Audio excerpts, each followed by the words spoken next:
Salut tout le monde et bienvenue dans The Big Shift, le podcast des curieux de la transition écologique.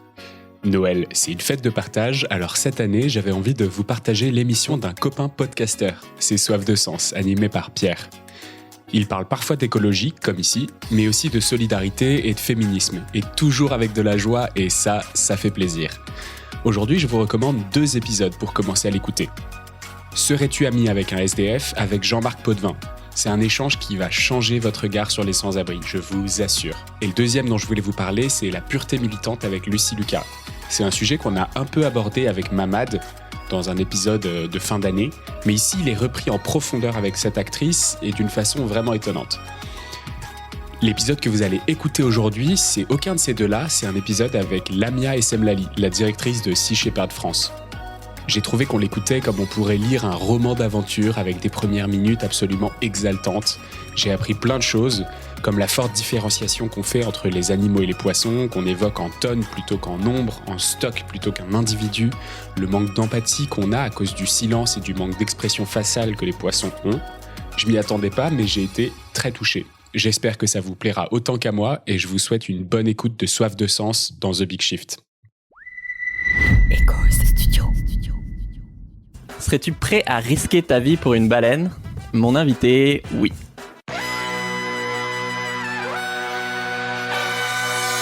Bienvenue dans Soif de Sens, des histoires d'humains qui changent le monde. Chaque semaine, je reçois un invité écolo, comme aujourd'hui, féministe ou solidaire, pour t'aider dans ta quête de sens. Et aujourd'hui, on accueille Lamia Essemlali pour parler de Sea Shepherd et de défendre l'océan. Salut Lamia. Salut Pierre. On va parler d'aventures dignes de pirates, de risquer sa vie effectivement pour protéger la vie marine et de comment on peut soutenir ce combat. Alors je te présente en 10 secondes, tu es co-directrice de Sea Shepherd Monde, l'ONG de défense des océans la plus combative au monde, et présidente de Sea Shepherd France, donc l'antenne française que tu as créée. Quand tu as rejoint Sea Shepherd comme bénévole, très vite, tu es parti en mission en Antarctique, où juste un énorme navire, un baleinier, vous a foncé dessus et t'as cru mourir. Tu peux nous raconter cette histoire folle ? Oui, en fait, le navire en question, c'est le Nishin Maru, qui appartient à la flotte de chasse baleinière du Japon et qui, chaque année, se rendait dans le sanctuaire baleinier antarctique avec des harponneurs pour tuer des baleines. Et donc, pour nous, la pièce maîtresse de cette opération de chasse, c'était vraiment le Nishin Maru, puisque réussir à neutraliser le Nishin Maru, c'était paralyser toute l'opération de chasse, puisque, pour expliquer brièvement comment ça se passe, les harponneurs trouvent les baleines, les harponnent et les amènent au Nishin Maru, où les baleines sont hissées à bord, dépecées et congelées. Et donc, nous... c'est vraiment le QG, quoi. Voilà, c'est ça. C'est vraiment... ils appellent ça le bateau mère. Ouais. C'est la pièce maîtresse. Réussir à neutraliser ce bateau en empêchant, en fait, les baleines d'être hissées à bord, ça permettait de stopper toute opération de chasse parce que une baleine, à partir du moment où elle est harponnée, si elle n'est pas découpée et congelée dans les 36 heures, c'est foutu, la viande est impropre à la consommation. Donc c'est vraiment celui qu'on cherchait tout le temps. Et donc vous arrivez avec vos petits bateaux Alors nous, à l'époque, donc ça c'était en 2005, hiver 2005, on avait un seul bateau qui s'appelait le Farley Mowat, qui était un ancien bateau de pêche qui avait 50 ans d'âge et qui était qui faisait 700 tonnes pour le Nishin Maru qui en faisait plus de 7000. C'est pour te dire, c'est vraiment donc 10 fois plus petit, quoi. Ouais. Voilà. Et du coup, le lendemain de Noël, on trouve le Nishin Maru. C'était vraiment comme chercher une aiguille dans une botte de foin, parce que la surface de chasse était extrêmement grande et donc c'était un peu miraculeux. C'est un jeu de piste, quoi. Complètement, ouais. On joue à cache-cache entre les icebergs et sur des zones très très étendues. Et donc on a réussi à le trouver ce jour-là. Et c'était un jour de tempête. Il y a une houle de 8 mètres de haut.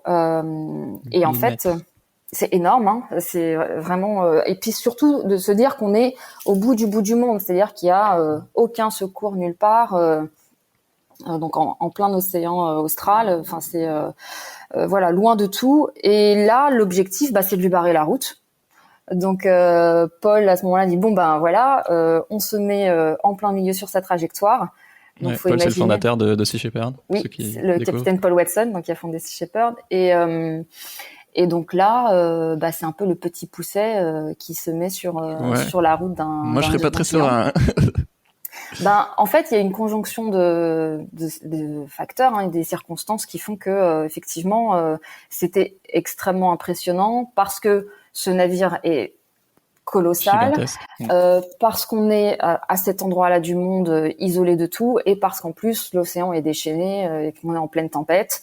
Ouais. Et le Nishin-Maru nous fonce dessus, il ne déroute pas, et donc là c'est branle-bas de combat à bord du Farley Moat. Donc on se met tous en combinaison de survie. Voilà, le premier officier nous explique qu'on a moins d'1 minute de temps d'espérance de vie dans l'eau. À la température qu'il fait, et que de toute façon, si le Nishin-Maru nous percute, très vraisemblablement, il nous coupe en deux, et donc on est aspiré de toute façon avec le bateau qui va couler. Enfin bon, bref, en gros, c'est la fin. Il vient nous annoncer la collision pour dans 2 minutes. Et faut imaginer, en fait, il y a un silence dans l'air, à part voilà le bruit des vagues et la voix enregistrée dans la sirène du Nishin-Maru qui nous dit dégagez. Et Paul nous dit en fait on bouge pas, parce que si on bouge, autant rentrer à la maison. Là on est vraiment venu pour leur montrer que on était là pour leur barrer la route. Et c'est vrai qu'on a un leitmotiv chez Sea Shepherd qui est de dire qu'on est prêt à risquer nos vies pour sauver des baleines. Et très clairement c'est pas un slogan en fait, ouais. Quand on est en mission, c'est quelque chose qu'il faut être prêt à faire. Et là c'est un moment test, c'est vraiment là moi je me suis dit en fait c'est fini, je reverrai pas les gens que j'aime, on va tous mourir ici aujourd'hui. On était 45 à bord, et ce qui m'a rassurée en quelque sorte, c'est que même au moment où vraiment je me suis dit là dans 2 minutes, c'est fini. Et j'étais contente d'être là. J'avais extrêmement peur, et j'avais pas du tout envie de mourir, mais en même temps, tu te sentais à ta place. Ouais, à aucun moment je me suis dit mais dans quoi est-ce que je me suis embarquée, pourquoi est-ce que je suis là. Non, je me suis dit c'est vraiment là que je dois être, et voilà, si ça se termine maintenant, c'est que c'est comme ça. Et bon voilà, donc moi cette histoire, si je la raconte, c'est que évidemment le Nishin-Maru a viré de bord à la dernière minute, mais c'est lui qui a viré de bord, c'est pas nous. Et donc on lui a envoyé un message extrêmement fort, c'est que effectivement quand on dit qu'on est prêt, on est prêt à risquer nos vies, c'est vrai. Et là il aurait eu un incident diplomatique assez important quand même, parce que tuer 45 activistes qui essayaient de protéger. Oui, ça c'est une stratégie aussi. On a souvent beaucoup de nationalités à bord des bateaux. Ouais, ça permet aussi de tout de suite compliquer les choses si jamais ça se passe mal. Parce qu'eux ils le savent. Oui, ils le savent. Okay. Ils le savent, puisque en tout cas nous on affiche sur le site internet les nationalités des membres d'équipage, et donc il a viré de bord, et ça a été un moment extrêmement fort pour tout le monde. Pour moi, ça a été le baptême du feu. Et voilà, c'était un moment important dans ma vie d'activiste, comme il peut y en avoir de temps en temps avec Sea Shepherd. C'est pas des choses qui arrivent tous les 4 matins, mais j'espère pour vous.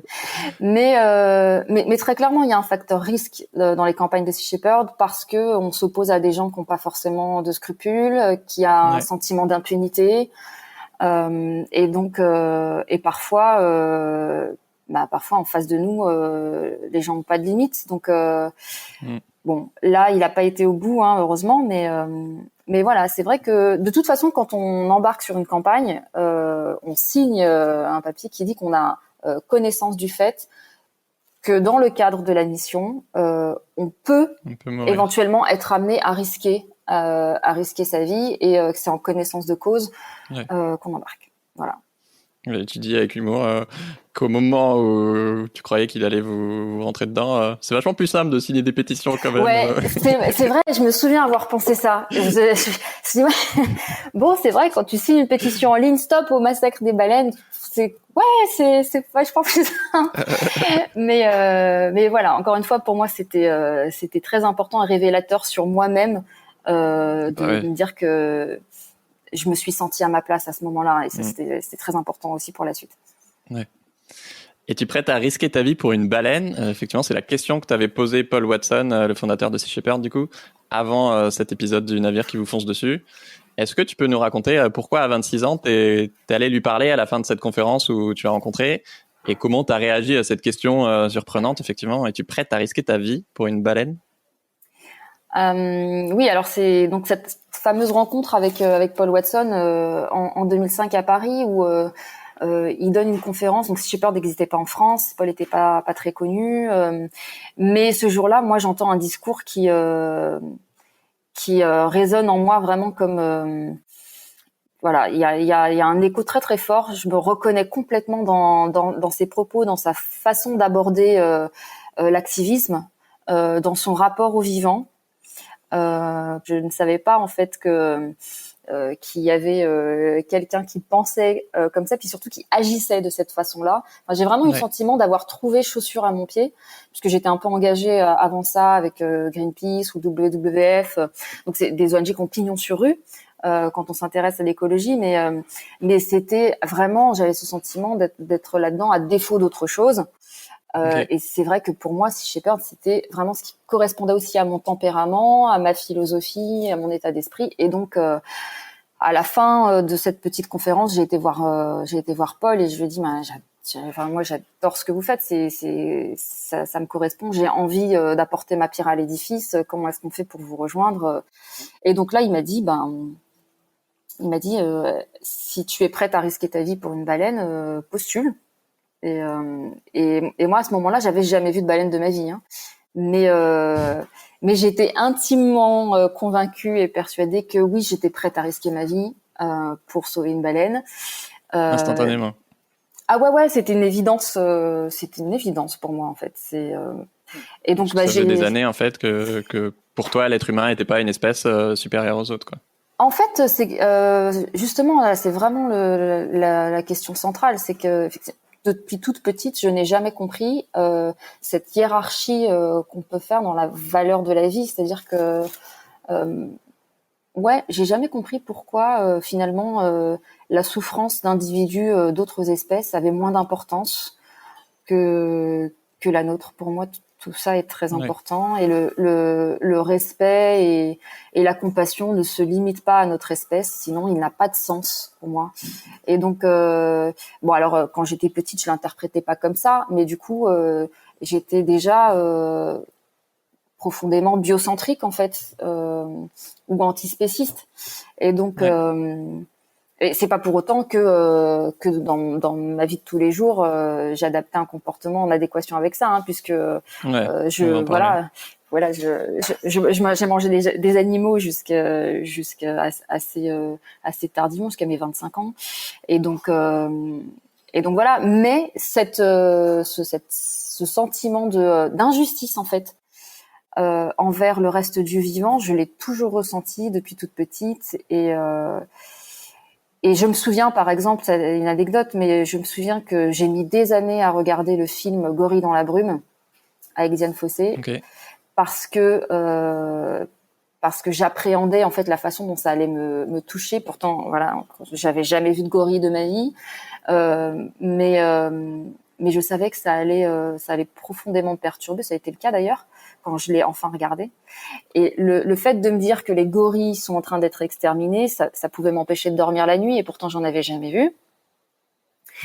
Et c'était un peu la même chose avec les baleines, de savoir qu'on les massacrait. C'est des choses qui peuvent m'empêcher de dormir. Ouais. C'est super intéressant. Comme d'habitude, je vous fais gagner le livre de Lamia, Sea Shepherd, Le combat d'une vie.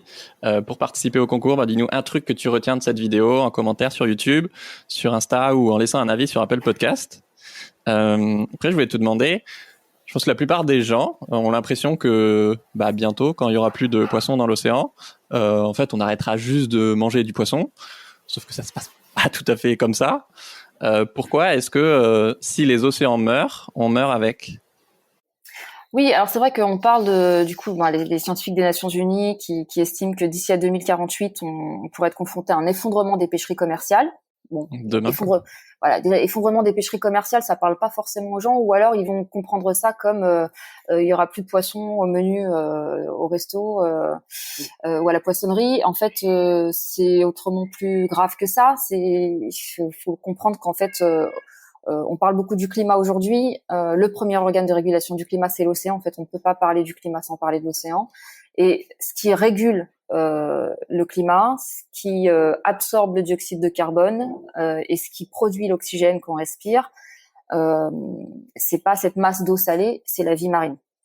Et ça va du phytoplancton, qui est en fait le premier producteur d'oxygène sur la planète, aux grandes baleines, en passant par les dauphins, les thons, les sardines, enfin voilà, toute la vie marine, en fait, toute la chaîne alimentaire, tout l'écosystème marin dont on dépend pour respirer et pour avoir un climat qui soit compatible avec la vie sur Terre. Et donc c'est pour ça que effectivement notre leitmotiv au niveau de Sea Shepherd, c'est si l'océan meurt, nous mourrons. Donc nous venons de l'océan, hein, la vie est née dans l'océan, et donc l'océan c'est notre berceau. Et ce qu'il faut bien comprendre, c'est que s'il meurt, ça sera aussi notre tombeau. Et les poissons ont bien plus d'importance dans l'océan en tant qu'ouvriers de cette énorme machine qui régule le climat et qui nous permet de respirer, que dans l'assiette de n'importe qui, ou en tout cas que dans l'assiette de la plupart d'entre nous. Parce que aujourd'hui, il y a certaines personnes qui sont effectivement dans une logique de subsistance, de pêche de subsistance, c'est-à-dire qu'ils ne peuvent pas se passer du poisson parce qu'ils vivent dans des régions où l'apport en protéines, c'est essentiellement les poissons. Mais ça, à la limite, il n'y a pas de problème avec ça, parce que c'est une minorité de la population humaine et il y a assez de poissons dans l'océan pour répondre aux besoins de subsistance. Le problème, c'est l'écrasante majorité des humains qui mangent des poissons alors qu'ils pourraient tout à fait s'en passer, et qui en mangent en plus dans des quantités qui sont complètement déraisonnables, et qui n'ont même pas la réflexion, en fait, ou n'ont pas conscience de l'impact qu'a cette consommation de poissons. Aujourd'hui, on mange des poissons comme on mange des carottes. Enfin, voilà. Allez, on se fait une pizza ou on se fait un sushi. Enfin, c'est vraiment, on est complètement déconnecté des conséquences d'où il vient, quoi. de nos choix alimentaires. Et il y a quelque chose qui n'aide pas, c'est que les poissons sont malheureusement pour eux très différents de nous, et donc on a beaucoup de mal à appréhender aussi ce que sont les poissons, d'avoir de l'empathie, voilà, la compassion pour les poissons, c'est compliqué. On est plus empathique envers ce qui nous ressemble, et donc les poissons qui sont tellement différents de nous, qui ont un système sensoriel très différent, qui n'ont pas d'expression sur leur visage, qui ne crient pas. C'est compliqué, et c'est ce qui fait aussi que souvent quand on dit qu'on est végétarien, on nous propose une salade de thon, parce que les poissons sont même pas considérés comme des animaux. Aujourd'hui, on fixe les quotas de pêche en tonnes, donc on va vous dire il y a 13 000 tonnes de thon qui sont autorisées à la pêche. On ne parle jamais de tonnes de girafes ou de tonnes de chiens. Par contre, des tonnes de requins, c'est vrai. Ça pose problème à personne. Donc en fait, ils ne sont même pas considérés comme des individus à part entière. C'est comme si on parlait de blé, de farine, c'est de la marchandise. On parle même pas de population, on parle de stock. Alors où en sont les stocks de thon, où en sont les stocks de cabillaud? Voilà, on ne parle plus du tout de vivants là. Et c'est ce qui décomplexe aussi le fait qu'on les tue par milliards. Oui, c'est pas anodin. Sans aucune forme d'émotion ou de réflexion. Effectivement, j'ai calculé que c'était que 2% de la pêche dans le monde qui était de la pêche de subsistance, et 98% où en fait c'est des gens qui peuvent s'en passer. Pourquoi est-ce que toi, ça te tient autant à cœur de protéger l'océan, hormis le fait que ça t'empêche pas de dormir la nuit? En fait, il y a deux choses. D'une part, le fait que j'ai un profond, je supporte pas l'injustice d'une manière générale, et je considère que l'injustice les horreurs absolues qu'on inflige à l'océan et à la vie marine, dépasse l'entendement, aussi parce que c'est loin des yeux et donc loin des consciences. Donc ça c'est une chose. Et du coup, moi j'ai envie de me battre pour la cause qui, à mon sens, en a le plus besoin, presque la cause perdue, et qui est pourtant une cause essentielle parce que, encore une fois, si l'océan meurt, nous mourrons. Mais même s'il n'y avait pas ce lien vital entre nous et l'océan, ce sentiment d'injustice, ce massacre de la vie marine dont on est responsable, ça me retourne. Et donc c'est vraiment quelque chose contre lequel j'ai envie de lutter. Et puis aussi pour moi l'océan c'est en fait notre vie physique biologique dépend de l'océan, mais je pense que notre âme et notre capacité à nous émerveiller, notre sentiment de liberté est aussi lié à l'océan. C'est pas pour rien que Baudelaire disait homme libre toujours tu chériras la mer. Je pense que il y a quelque chose d'universel dans le fait de s'émerveiller face à l'océan, un coucher de soleil face à la mer, une tempête en mer, c'est quelque chose qui est extrêmement prenant, qui nous renvoie, je pense, à quelque chose de très profond. Et moi qui ai grandi dans une cité HLM en banlieue parisienne avec un horizon complètement cloisonné, bétonné. Et ouais, bétonné, bitumé, vraiment, je pense que ça a un impact aussi, hein, l'architecture dans laquelle on grandit. Enfin, j'ai eu ce sentiment vraiment d'incarcération pendant mon enfance et mon adolescence, avec des parenthèses de liberté parce que j'avais la chance d'aller au Maroc tous les étés parce que mes parents sont originaires de là-bas, et là-bas j'ai découvert l'océan Atlantique. Et là, c'était tout ce qui me manquait dans ma vie quotidienne. J'avais mon shot de liberté, de monde sauvage, et ça, c'est l'océan qui me l'a apporté. L'océan m'a fait comprendre qu'il y avait des choses plus belles dans ce monde que ma cité, et ça m'a apporté énormément de choses en fait. Ça m'a libéré d'une certaine façon des murs de cette prison. Citadine, ouais. Et donc il y a quelque chose aussi qui s'est créé avec l'océan à ce moment-là. J'ai grandi aussi avec ça. Alors j'avais pas du tout calculé à cette époque-là. Je me disais même pas je vais défendre l'océan plus tard. D'ailleurs, j'avais pas forcément conscience de l'état dans lequel il était. Moi, je m'émerveillais juste de ce que ça m'apportait en termes de paysage, d'air iodé. Voilà. Et puis après, effectivement. En grandissant, je me suis rendu compte aussi que l'océan était en train de mourir, qu'il était à l'agonie de ce qu'on lui faisait subir. Et après, les choses s'organisent dans la vie de façon naturelle, c'est-à-dire que moi, rien ne me prédestinait a priori à rencontrer Paul Watson, à m'engager là-dedans. Je viens pas d'un milieu où il y a une sensibilité écologique particulière dans ma famille. Personne n'est très porté là-dessus. Moi, j'ai ça en moi, et après, les rencontres de la vie, elles se font aussi. On les provoque un petit peu, je pense. Donc voilà, c'est comme s'il y avait un petit alignement des astres qui fait que voilà, on se retrouve sur le chemin qu'on doit prendre, quoi. Si j'avais voulu calculer, je pense que je serais pas tombée aussi juste. Du coup, concrètement, vous faites comment pour défendre l'océan chez Sea Shepherd ? Alors vraiment le modus operandi de Sea Shepherd, le cœur de métier de Sea Shepherd, c'est l'anti-braconnage, et c'est donc l'intervention. Donc c'est identifier les activités illégales d'atteinte à la vie marine, donc tout ce qui est bateau de pêche sans licence, engin de pêche interdit, pêche en zone interdite, pêche hors saison, ce genre de choses. Donc puis intervenir du coup pour empêcher ces actions. C'est-à-dire que c'est vraiment dépasser le seuil de la protestation. Il y a des problématiques dans lesquelles on va être dans le rôle de lanceur d'alerte, c'est-à-dire on va pas forcément intervenir directement, mais c'est le cas par exemple d'opérations de pêche qui sont légales, mais qui sont pas écologiquement durables, qui sont pas éthiques. C'est le cas par exemple des opérations de pêche qui sont responsables des captures de milliers de dauphins dans le golfe de Gascogne. Donc c'est des engins de pêche qui sont pas du tout sélectifs, qui capturent du coup des milliers de dauphins chaque année. Malheureusement, c'est légal.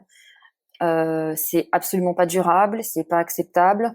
On ne peut pas qualifier ça de capture accidentelle parce que même si ce sont pas des captures ciblées et volontaires sur les dauphins, ce sont des captures qui sont prévisibles et qui sont récurrentes et qui seraient évitables.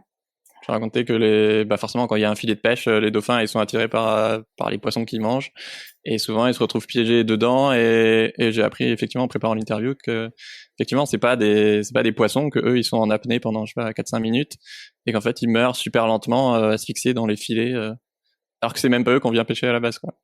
Oui, en fait, les dauphins et les bateaux de pêche cherchent la même chose, ils cherchent des poissons. Et les dauphins chassent avec des poissons qui sont ciblés par les engins de pêche. Donc ça va être soit des, parce que les bateaux de pêche responsables pêchent particulièrement des thons, des merlus, des cabillaud et parfois des sols. Et donc on se retrouve en fait sur une zone où tout ce monde-là se mélange et nous on a ça à l'image, les bateaux de pêche qui arrivent sur zone, il y a les dauphins qui sont en train de chasser et les filets sont posés en plein milieu. Et donc les dauphins se prennent dans les filets. Effectivement, ils ont besoin de remonter à la surface pour respirer puisque ce sont des mammifères comme nous.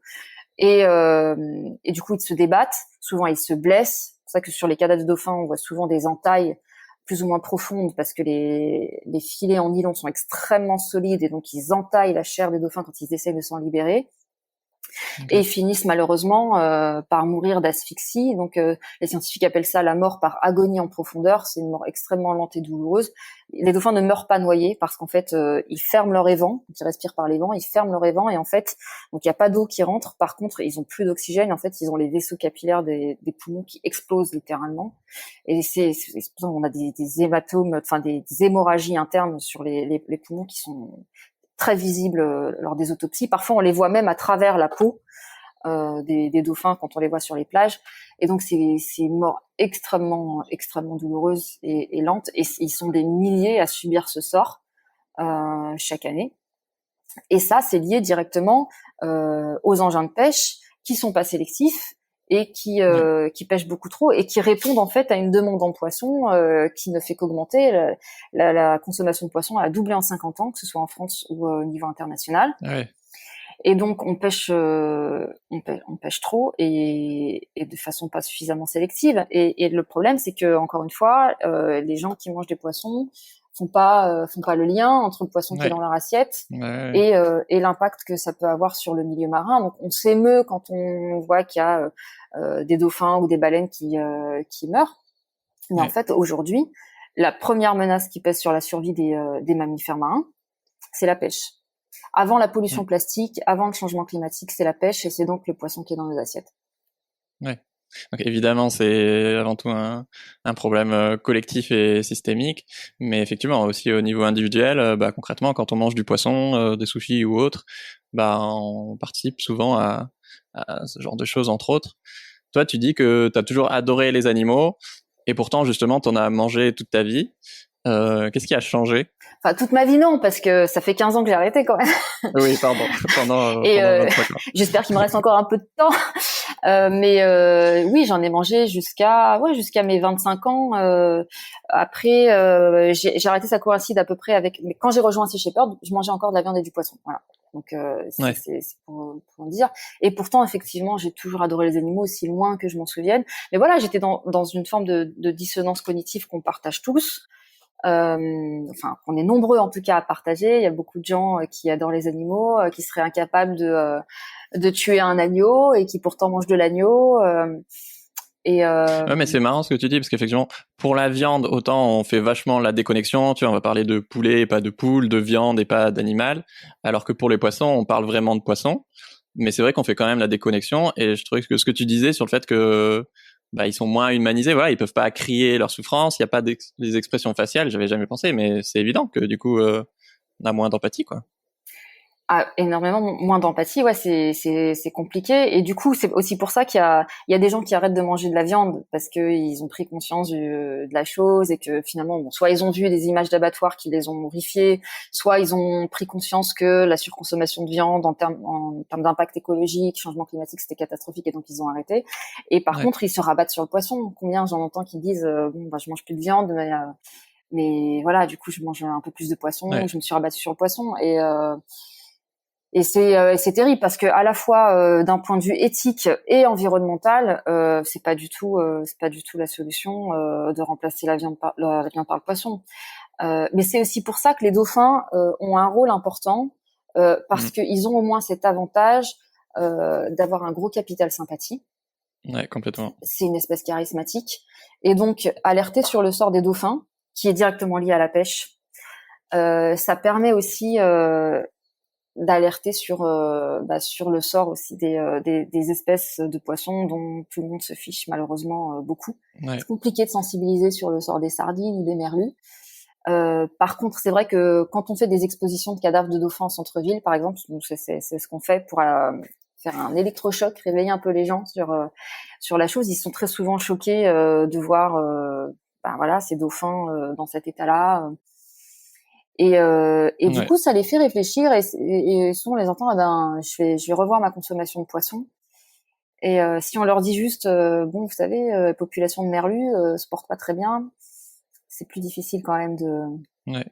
Ah bah moi, je sais que je sais pas si je mange très rarement de la viande et du poisson, mais si la prochaine fois qu'on propose des sushis ou quoi, ouais, je vais tout de suite penser à, ok, est-ce que j'ai envie de participer peut-être à tuer un dauphin? Non, merci. Ouais, bah c'est ça. En fait, les dauphins sont un peu les lanceurs d'alerte pour tous les autres, mais ils sont l'arbre qui cache la forêt. C'est un problème qui est visible parce qu'ils s'échouent sur les plages. Mais en termes de massacre, de quantité, sur l'impact sur les requins par exemple est encore plus important. Sur les oiseaux marins, c'est catastrophique, mais le problème c'est que ils coulent et donc on retrouve beaucoup moins de cadavres. Et sur les poissons, j'en parle même pas, c'est démentiel quoi. Et donc on a du mal à appréhender la chose. Et donc c'est aussi pour ça que je me dis que la campagne qu'on fait sur les dauphins en France, qui s'appelle l'opération Dolphin Bycatch, ça veut dire capture des dauphins, elle est fondamentale parce que si on ne gagne pas cette bataille-là, on a perdu la bataille pour l'océan parce que on parle d'une espèce charismatique qui est en train d'être décimée sur le pas de notre porte. C'est chez nous que ça se passe, c'est pas à l'autre bout du monde. Et si avec ça, on n'arrive pas à éveiller un peu les consciences et à créer un électrochoc, si on n'arrive pas à sauver les dauphins du golfe de Gascogne, on sauvera rien d'autre dans l'océan. On va pas sauver les cabillots, les thons, enfin vraiment c'est foutu. Donc pour moi c'est un peu cette ligne rouge là, c'est la bataille qu'on doit absolument gagner. Et donc des fois à l'inverse, vous libérez littéralement physiquement des poissons capturés dans des filets. Par exemple, tu peux nous raconter l'épisode des thons rouges? Alors les thons rouges, oui, c'est une campagne qu'on a faite. Bah ça remonte un petit peu maintenant, ça remonte à 2010. C'est moi qui étais chargée de campagne sur cette mission-là. À cette époque-là, il y avait énormément de braconnage sur le thon rouge. Bon, il y en a encore, hein, mais c'était vraiment, ça avait atteint des proportions absolument catastrophiques en 2010. Et du coup, on a été en zone libyenne parce que c'est une des dernières nurseries des thons rouges en mer Méditerranée. Et en même temps, c'est une zone où il n'y avait pas de contrôle. On se dit bon ben voilà, hein, nous on est braconniers, c'est là-bas qu'on va.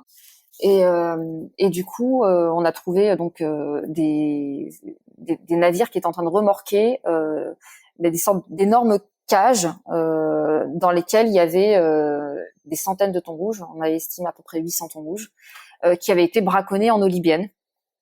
Okay. Et donc on a mis des plongeurs à l'eau et on a ouvert les filets, on a libéré les thons. Donc il y a eu un procès parce que en fait ces thons rouges étaient destinés à une ferme d'engraissement à Malte. Parce que moi en fait les thons rouges sont pêchés en Méditerranée, ils sont engraissés. Donc ça c'est pour 80% des thons rouges qui sont pêchés en Méditerranée vont au Japon donc pour les sushis.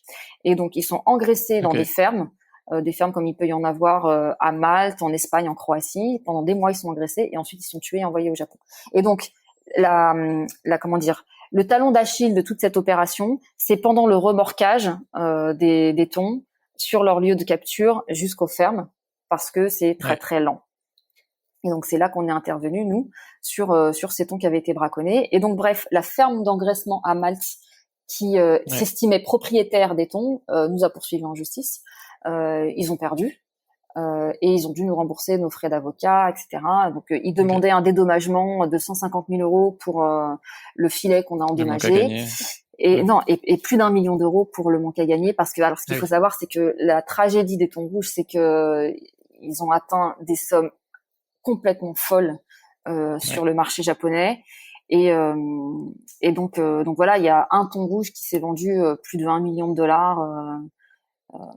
Pour un resto japonais. Oui. Donc en fait, c'est ça qui est terrible, c'est que quand les poissons atteignent cette valeur-là, il y a presque de la spéculation sur l'extinction. En fait, plus c'est menacé de disparition, plus c'est cher, quoi. Plus c'est cher, et donc là, ça devient très très compliqué pour l'espèce en question.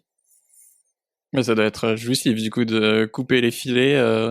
Ah oui, alors aussi, en fait donc moi je fais pas partie de ceux qui étaient qui ont plongé pour couper, mais c'est vrai que quand l'équipe est revenue, ils avaient des étoiles plein les yeux et ils disaient qu'en fait ils avaient coupé dans le filet, en fait ils avaient coupé comme dans du beurre, donc on s'inquiétait de savoir si on allait réussir et en fait donc les thons tournaient en rond et il y en a un qui a commencé à sortir et là ils ont tous suivi mais comme des chevaux de course, parce qu'en fait faut avoir à l'esprit le thon rouge est le poisson le plus rapide du monde. C'est le guépard des océans. En fait, il taille des pointes à 80 km/h en quelques secondes. Et en fait, ils ont eu ces 800 thons rouges.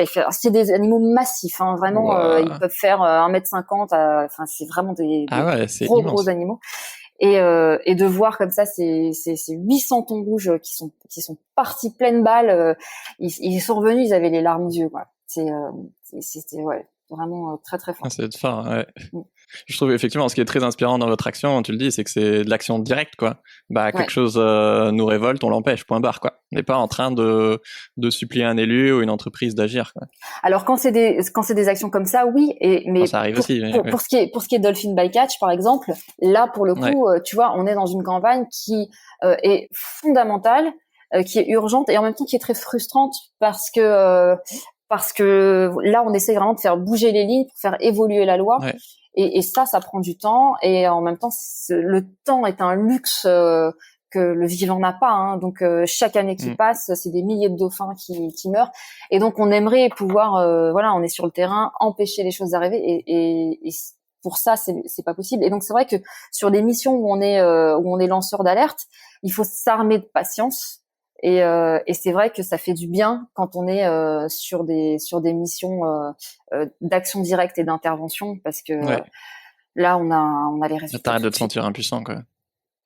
Oui, alors sur Dolphin Bycatch, c'est pas un sentiment d'impuissance, mais c'est un sentiment de frustration parce qu'on sent bien que c'est un travail de longue haleine et que les résultats arrivent pas tout de suite, quoi.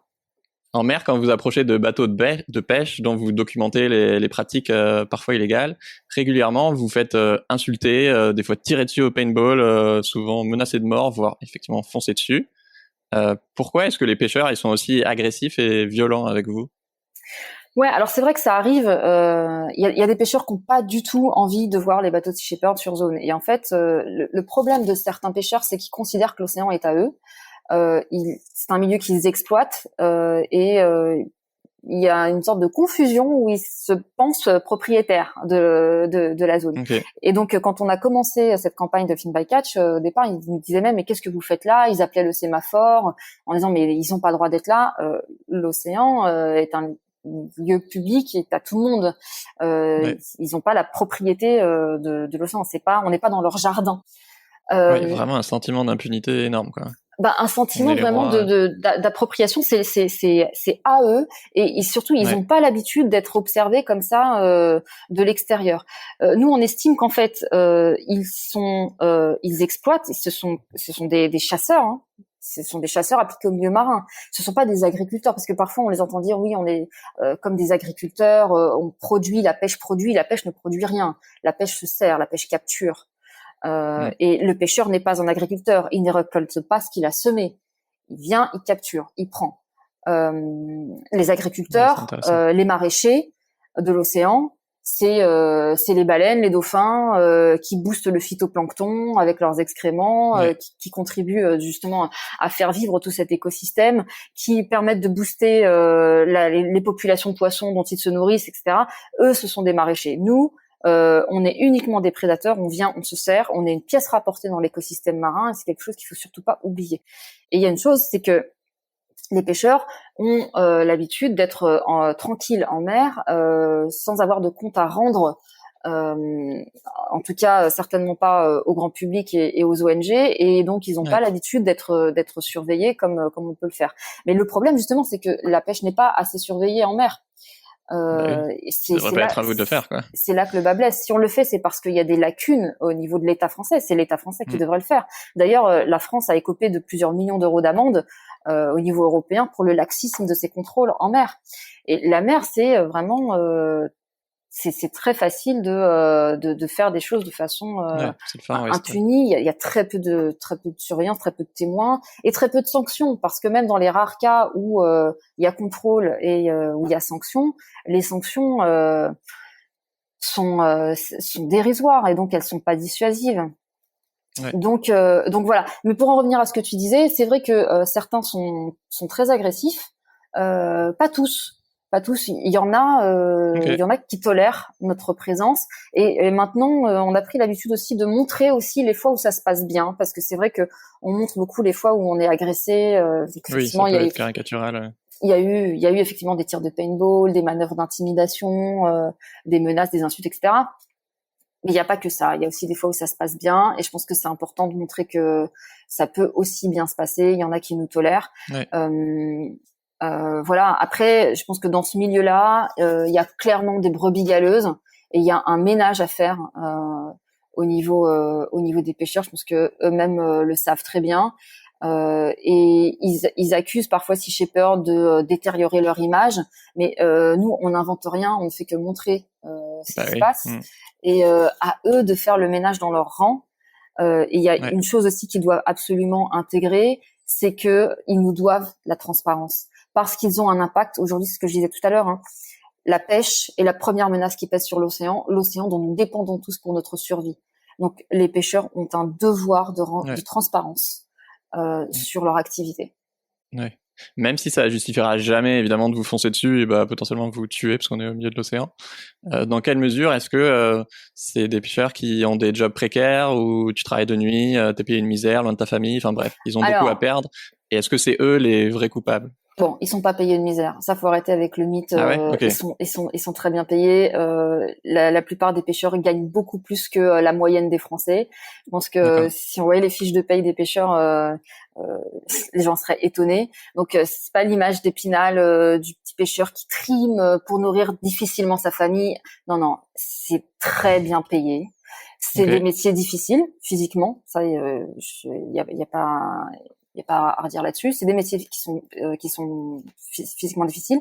Souvent, c'est des gens qui, de toute façon, aiment être en mer, donc c'est aussi un métier qu'ils ont choisi. Après, ceux qui aiment pas ça, peut-être qu'ils devraient faire autre chose. Mais souvent, de toute façon, ils ont envie d'être en mer. C'est un métier difficile qui paye bien. Voilà, ça justifie pas du tout l'agressivité qu'il peut y avoir. Pour nous, c'est très difficile aussi d'être en mer, surtout qu'en plus c'est sur des semi-rigides avec des patrouilles qui peuvent durer 12 heures en plein océan, en plein hiver. C'est des bénévoles qui font ça, voilà.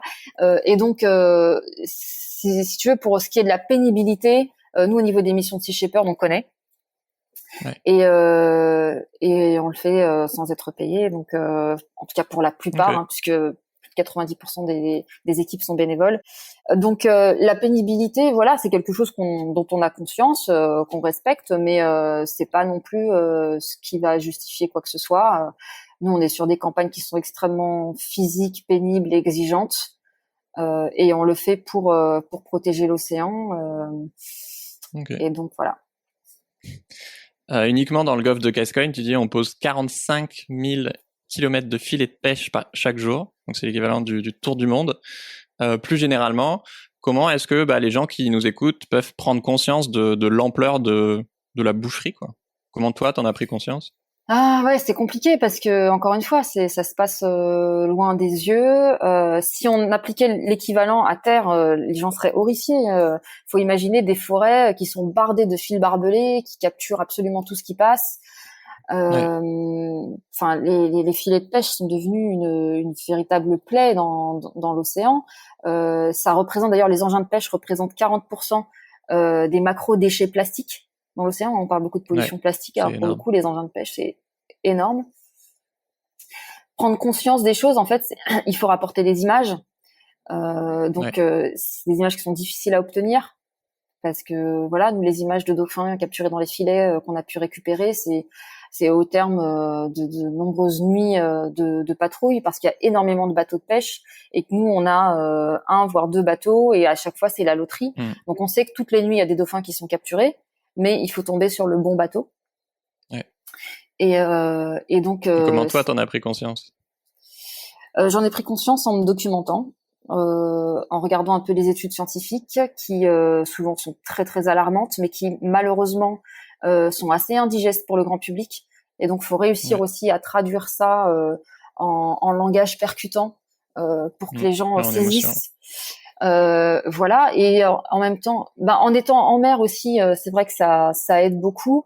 Après, Paul avait dit ça pour les baleines, mais je pense que ça s'applique à l'océan en général. Il disait une baleine qui se fait harponner, ça n'est pas une histoire, mais des gens qui risquent leur vie pour sauver cette baleine, ça devient une histoire. Et donc les actions de Sea Shepherd, d'avoir des gens qui donnent autant pour défendre la vie marine, ça interpelle aussi, je pense, les gens. C'est clair. Et donc on se dit tiens, s'il y en a qui sont prêts à faire tout ça, peut-être que c'est important. Ouais.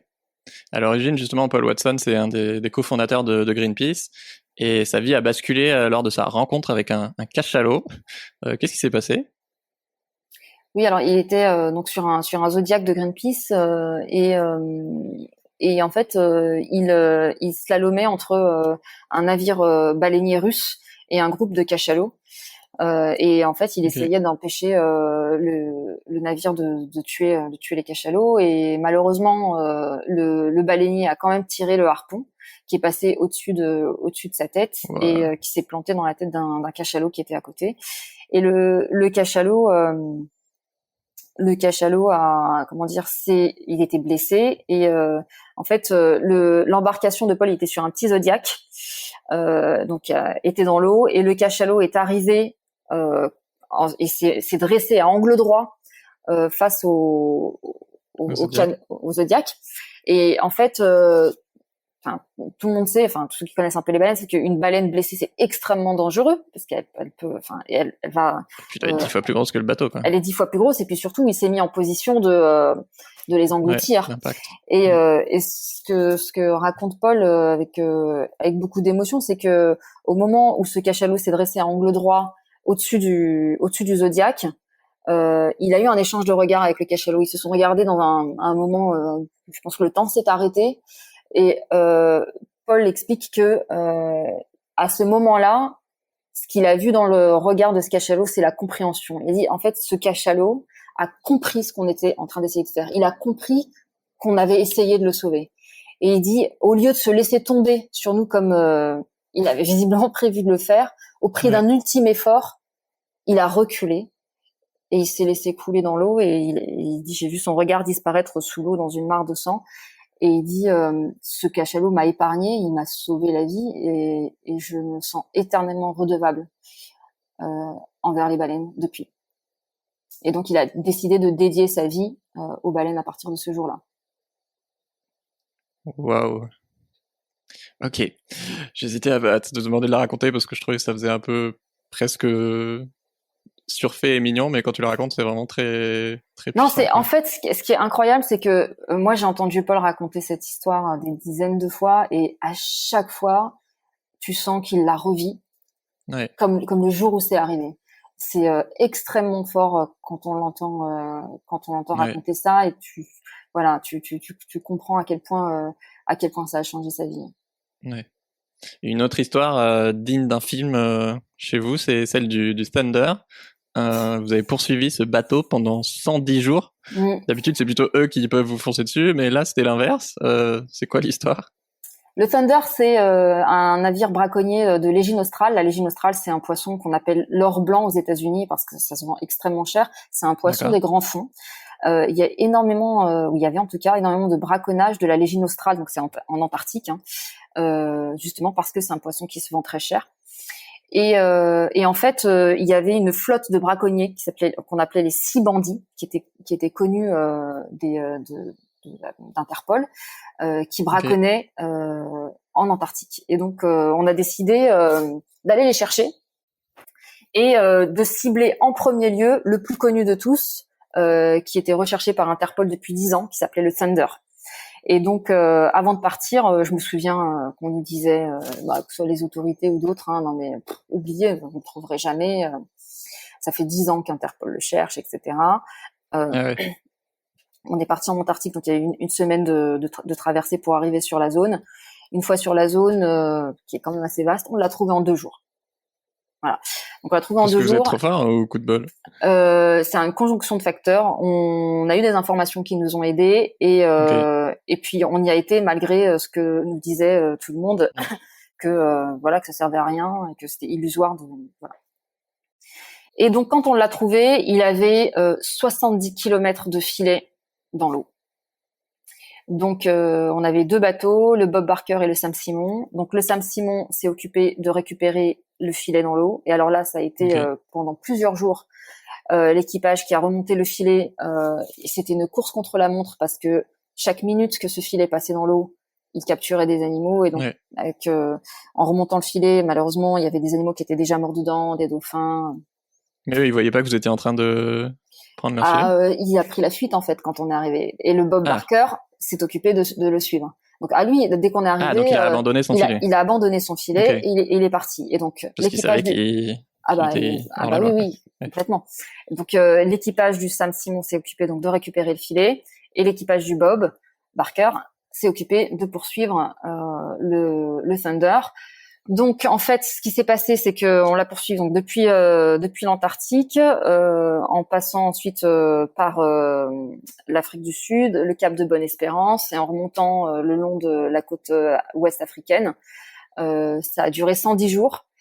Comment on a tenu, c'est que en fait, on avait le Sam Simon qui faisait des allers-retours pour ravitailler le Bob Barker en nourriture. Sachant que le Bob Barker a l'avantage d'avoir une capacité, une autonomie en carburant très importante. Et donc, il ravitaillait en nourriture. Et au bout d'un moment, au bout de 110 jours, en fait, le Thunder, ils avaient plus de vivres, plus de carburant, plus de nourriture. Et donc, ce qui s'est passé, c'est que au large de Sao Tomé, le capitaine du Thunder a décidé de couler son bateau pour détruire les preuves, en fait.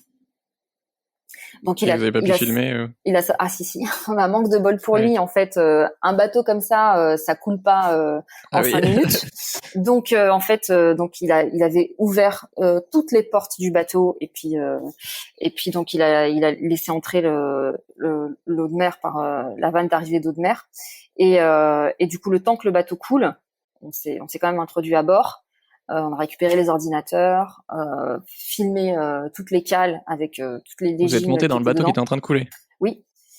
Et on a récupéré toutes les preuves. Okay. On a récupéré l'équipage aussi sur les canaux de sauvetage. On a récupéré à bord du Bob Barker. Parce qu'ils n'étaient pas au courant que leur bateau coulait? Ah bah si. Eux, ils se sont mis sur les canaux de sauvetage en fait. Mais leurs canaux de sauvetage étaient au milieu de l'océan par 4000 mètres de fond. Donc on les a récupérés à bord de notre navire. Ouais. Donc voilà. Et puis ensuite, on a contacté Interpol et on les a ramenés à Sao Tomé, à quai, et la police les attendait. Et du coup, ils ont été punis. Alors en fait, l'équipage, c'était surtout des Indonésiens qui étaient retenus en plus malgré eux. Parce que pour l'anecdote quand même, ils nous avaient envoyé une bouteille avec un message dedans. Ça c'est pareil, c'est dans un film, avec un SOS en disant en gros, on nous a pris nos papiers, on veut rentrer chez nous, etc. Ça arrive beaucoup. Wow. Ça arrive vraiment très souvent sur des bateaux illégaux, des problèmes d'esclavage, d'esclavage moderne, avec des gens qui sont embarqués pendant des mois, parfois des années, en mer et qui triment comme des forçats et qu'on ne laisse pas repartir. Et par contre, les officiers qui eux sont espagnols, ont été arrêtés et mis en prison. Il y a eu quelques millions d'euros d'amende. Et ce qui est aussi assez fou, c'est que ce bateau appartient à une entreprise espagnole qui s'appelle Vidal Amodores, qui a touché des millions d'euros de subventions européennes pour sa flotte de pêche. Alors que dans le même temps, il a un bateau qui est recherché par Interpol pour braconnage. Wow. Et ensuite, on a réussi à appréhender les 6. En fait, je parlais des 6 bandits qui braconnaient en Antarctique. Bon, après, chacun a une histoire, mais on a réussi à avoir les 6. Trop bien. Donc, ouais, j'imagine que le moment où le bateau lâche ses filets et vous êtes là, ok, on le poursuit, tu te dis pas que ça va durer 3-4 mois, quoi. Enfin, ouais, alors en fait, là où ils ont dû être surpris, c'est que on ne lâche rien. C'est-à-dire, on ne lâche rien. Ça, c'est clair, et c'est vraiment, je pense que on est très très très tenace. Et donc, non, je pense pas. C'est la plus longue traque de l'histoire maritime. Ouais. Ouais, parce que même eux, ils ont dû vouloir arrêter beaucoup plus tôt, mais j'imagine qu'ils ont eu des pressions dessus. Non, vous continuez jusqu'à ce qu'il... Je pense qu'ils devaient en tout cas certainement pas s'imaginer qu'on les lâcherait pas pendant 110 jours. Enfin, parce qu'il a quand même tenu longtemps. Hein. Il avait pas envie de se faire choper. Hein. Ouais. Quand est-ce que tu t'es dit que effectivement il n'y avait pas de raison que l'humain soit une espèce supérieure aux autres ou que tu as découvert l'antispécisme, tu te souviens? Je me souviens d'une anecdote où finalement je pense que j'ai eu une réflexion antispéciste. J'étais en CE2, donc ça veut dire quoi? 7 ans. J'avais 7 ans. Et je me souviens que dans la cour de récréation de l'école, il y avait un petit oiseau qui était blessé et qui était tombé au pied d'un arbre. Et la sonnerie de la fin de la récré a sonné.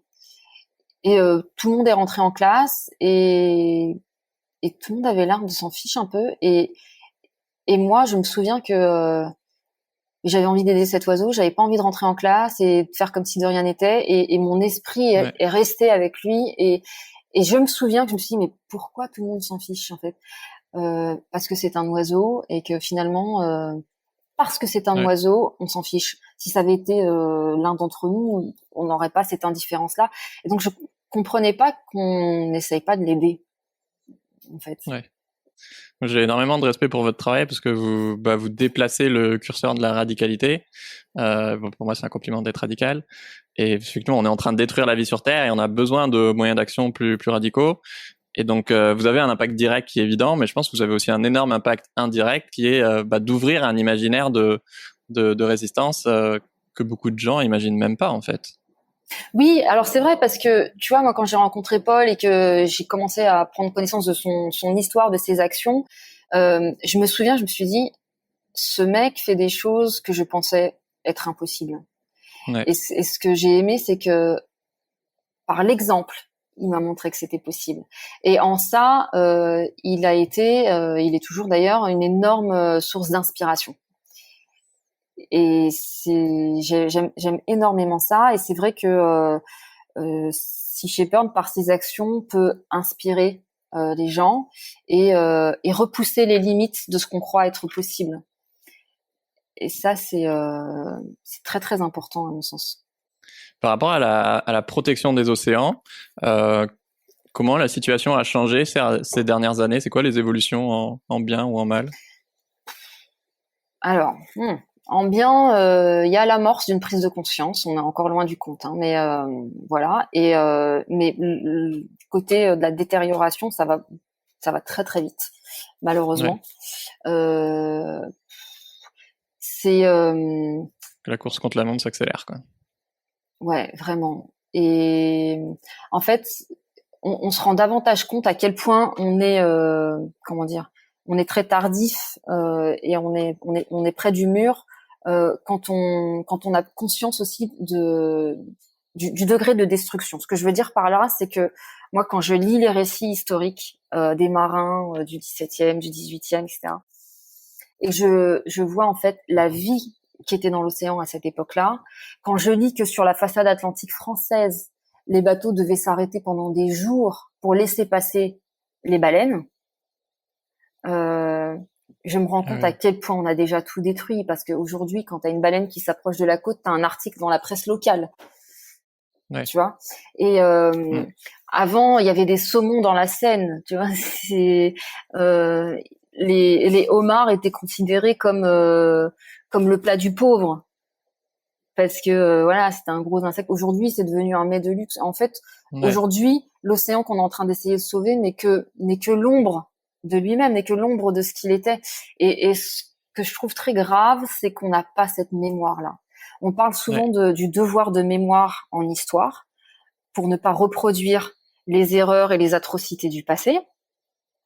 Et on n'a pas de mémoire sur la destruction du vivant dont on est responsable.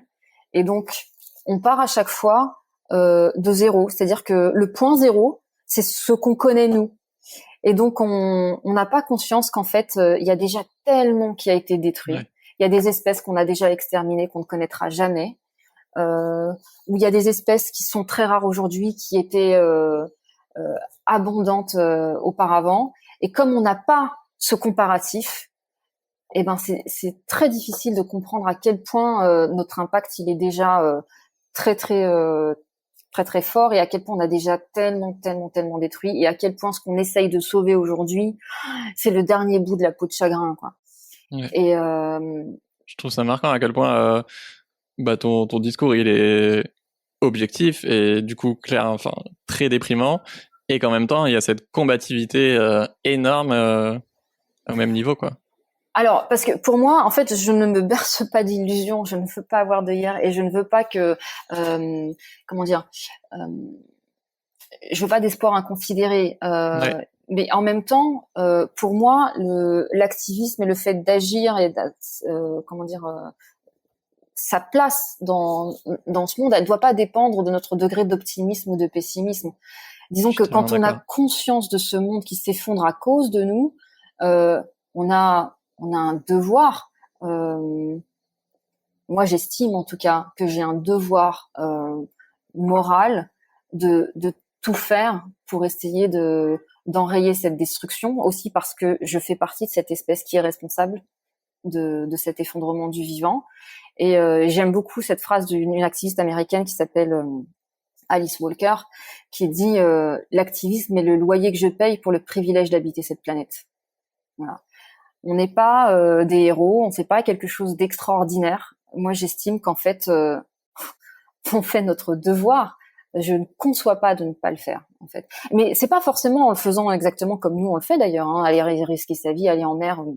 Il y a mille et une façons d'être activiste et d'apporter sa pierre à l'édifice. Mais le tout, c'est de le faire, en fait. Je pense que c'est un devoir. Donc et donc il y a aussi rien de plus stimulant à mon sens, parce que ayant connaissance de ce qui passe, ayant conscience de cet effondrement dans lequel on est, pour le coup, si je n'agissais pas, mais je serais complètement déprimée, c'est à se tirer une balle. C'est horrible. Enfin, l'activisme, pour le coup, c'est le meilleur remède contre la dépression. Vraiment. Enfin, moi, c'est exactement ce que disait Magali. C'est mon moteur. Enfin, c'est ce qui fait que voilà, je me lève le matin, je me sens vivante. Je sais que je suis pas là pour rien. Et je me souviens quand j'étais en Antarctique, on recevait des messages de gens parce qu'en plus c'était pendant la période de Noël, de gens qui disaient merci pour votre sacrifice. Et ça sonnait faux pour moi, en fait. J'ai jamais eu le sentiment de me sacrifier. Non, mais je suis là où je dois être, ou là où j'ai envie d'être. Et voilà, même si j'aurais préféré ne pas y être, parce que pour le coup là on n'y va plus, parce qu'il y a plus de chasse baleinière en Antarctique, et ça c'est la meilleure des victoires et la meilleure des récompenses. Mais à partir du moment où tout ça a lieu, on a envie d'y être, on a besoin d'y être, et on est récompensé au centuple en fait par l'expérience que c'est, et parce que ça nous apporte. La nature vous rend au centuple ce que vous lui donnez. Vraiment, c'est tout sauf un sacrifice. Au contraire, c'est vraiment un accomplissement. Pour toutes celles et ceux qui nous écoutent, comment on peut agir avec Sea Shepherd, du coup? Alors, déjà, moi, souvent, ce que je dis aux gens, c'est si vous voulez nous aider dans nos actions, oubliez le poisson de vos assiettes, ou en tout cas réduisez, mais drastiquement, ou arrêtez, c'est même encore mieux. Ça, c'est le meilleur service que vous puissiez rendre à l'océan, pour le coup. Après, agir avec Sea Shepherd, il y a plein de façons d'agir. Alors, on peut soutenir financièrement en faisant des dons parce qu'on ne dépend que des dons. Pour le coup, on est complètement indépendant des États. Ouais, et ça coûte cher des bateaux. En fait, ce qui coûte cher, alors le bateau coûte cher, mais c'est surtout l'entretien du navire et le financement des campagnes. Parce que c'est arrivé qu'on ait le navire, mais qu'il reste à quai, qu'on ne puisse pas faire la campagne parce qu'on n'a pas le financement pour la faire. Donc ça, c'est aussi très très important et du coup, c'est très frustrant. Sinon, il y a plein de façons aussi de rejoindre. Alors soit on a des groupes locaux, donc c'est possible de rejoindre via un groupe local. On en a une dizaine en France. Et partout dans le monde, du coup. Ah oui, partout dans le monde. Oui, enfin partout dans le monde. On n'est pas dans tous les pays du monde, mais, non, mais à l'international, on est dans beaucoup de pays. On peut agir de façon individuelle en proposant des choses. Il y a des enseignants, par exemple, avec qui on travaille. Pour faire donc des programmes. On a un programme qui s'appelle Sea Shepherd Kids, donc avec lesquels on travaille avec les enseignants, les directeurs d'école ou de centres de loisirs pour travailler avec les enfants sur les missions de Sea Shepherd et les enjeux sur lesquels on travaille. On travaille avec des artistes, il y a des tatoueurs, des chanteurs, des graphistes, et puis après il y a les campagnes de terrain où là on peut rejoindre aussi les missions de terrain, que ce soit sur les navires ou sur des campagnes à terre, parce qu'on fait aussi de plus en plus de campagnes à terre, donc c'est sur les plages, des campagnes anti-braconnage, par exemple à Mayotte, contre le braconnage des tortues. Dans le golfe de Gascogne aussi, on fait des patrouilles de plage sur les échouages de dauphins. Et après, c'est ouvert à tout le monde. Tout le monde peut postuler. Il n'y a pas de compétences particulières. C'est surtout un état d'esprit à avoir. Et puis, faut du temps aussi, non? Oui, du temps. Alors le temps sur les campagnes à terre, c'est moins exigeant en termes de temps parce que le temps de formation est moins long. Sur les bateaux, surtout si vous arrivez sans avoir aucune connaissance maritime, ce qui arrive, hein, on a des mousses qui arrivent, ils y connaissent rien du tout, mais on les forme. Comme toi, non? Oui, moi quand j'ai commencé, je n'y connaissais strictement rien. J'ai tout appris sur le tas. Mais du coup, il faut être disponible un certain temps parce que si vous êtes disponible que 3 semaines ou un mois, en fait, le temps que vous commenciez à maîtriser un petit peu les choses, vous partez déjà. Donc, c'est quoi le minimum C'est beaucoup de temps de formation pour. Le minimum sur une campagne en mer, je pense que ça va être entre 2 et 3 mois. Et puis après, par contre, une fois qu'on a été formé et donc qu'on devient en quelque sorte vétéran, après, on peut revenir sur des périodes plus courtes parce que la formation a déjà été faite. Mais disons que sur une première campagne en mer sur un bateau, il faut quand même être disponible au moins 2 ou 3 mois. Voilà. Et puis après, c'est plus flexible sur les campagnes à terre. Il y a même des campagnes sur lesquelles on peut s'investir sur une quinzaine de jours, 3 semaines. C'est possible. Ok. Ouais. Je vous mets les liens en description. Pour cette dernière partie, l'émission s'appelle Soif de sens. On va parler de ta quête de sens. Toi, qu'est-ce qui donne du sens à ta vie, Lamia? Me sentir utile pour ma planète. Vraiment, c'est moi ce qui donne du sens à ma vie, c'est quand j'ai le sentiment que qu'on obtient des résultats, quand on arrive à sortir des dauphins des baies de chasse aux îles Féroé, quand on arrive à stopper la chasse baleinière en Antarctique, quand j'ai des gens qui me disent que quand ils ont lu mon bouquin, ils ont arrêté de manger de la viande et du poisson, ça me fait plaisir. Yes, le bouquin qu'il a gagné. Ouais, c'est vraiment ça me fait plaisir. Ouais, c'est ce qui donne du sens à ma vie finalement, c'est mon engagement. Ouais. Ouais. Et comment ton rapport au sens il a évolué avec le temps? En fait, il me fait que se perpétrer, mais se développer, mais en même temps, j'ai l'impression que je suis sur comment dire ça? Ouais, c'est ça. Ouais, c'est en fait, si tu veux, c'est ce que je disais tout à l'heure, c'est que j'aurais jamais pu calculer, planifier ma vie. Ouais. Quand j'étais étudiante et que je savais pas trop ce que j'allais faire, parce que aussi, le chemin que j'ai pris finalement était pas forcément le plus évident. Si j'avais voulu calculer, me dire oui, alors dans 15 ans, je vivrai de mon activisme, je serai dans une ONG comme celle-là, je lancerai des campagnes, je ferai ci et ça. Dans mes rêves les plus fous, j'aurais jamais pu imaginer ça. Mais par contre, ce qui est sûr, c'est que je suis sortie des sentiers battus parce que si j'avais calculé, je n'aurais jamais pris ce chemin. C'est un chemin que j'ai pris alors que il était pour le coup risqué. Il était a priori pas très prometteur parce que je m'embarque là-dedans, mais juste parce que ça me parle. Mais en fait, d'un point de vue purement rationnel ou en termes de débouchés ou en termes de sécurité, c'était un no-go. et en fait, ça fait un peu bateau de dire ça, mais j'ai suivi mon cœur en fait. Et ça m'a emmené exactement là où j'avais envie d'être, au-delà de mes plus folles espérances. Et donc, et je me souviens, et ça, je le dis parfois aux jeunes qui me demandent comment j'en suis arrivée là. Je me souviens que sur les salons étudiants, quand je cherchais un peu ma voie, il y avait des affiches qui disaient, ou les couvertures de magazines étudiants qui disaient quelles sont les filières qui recrutent. Et je me suis dit, mais merde, et moi j'ai pas envie de choisir ma voie en fonction des filières qui recrutent. Et qu'est-ce que moi j'ai envie de faire dans ma vie, où est-ce que j'ai envie d'aller, à quoi j'ai envie de contribuer, qu'est-ce que j'ai envie de construire, et pas quelles sont les filières qui recrutent. Enfin, vraiment, j'avais le sentiment de si je faisais ça, un produit, quoi. Mais oui, d'être un produit, d'être un esclave et de passer à côté de ma vie en fait. Et finalement, ce qui m'a toujours fait le plus peur, c'est de passer à côté de ma vie. Ça me fait plus peur que de perdre la vie, que de risquer ma vie.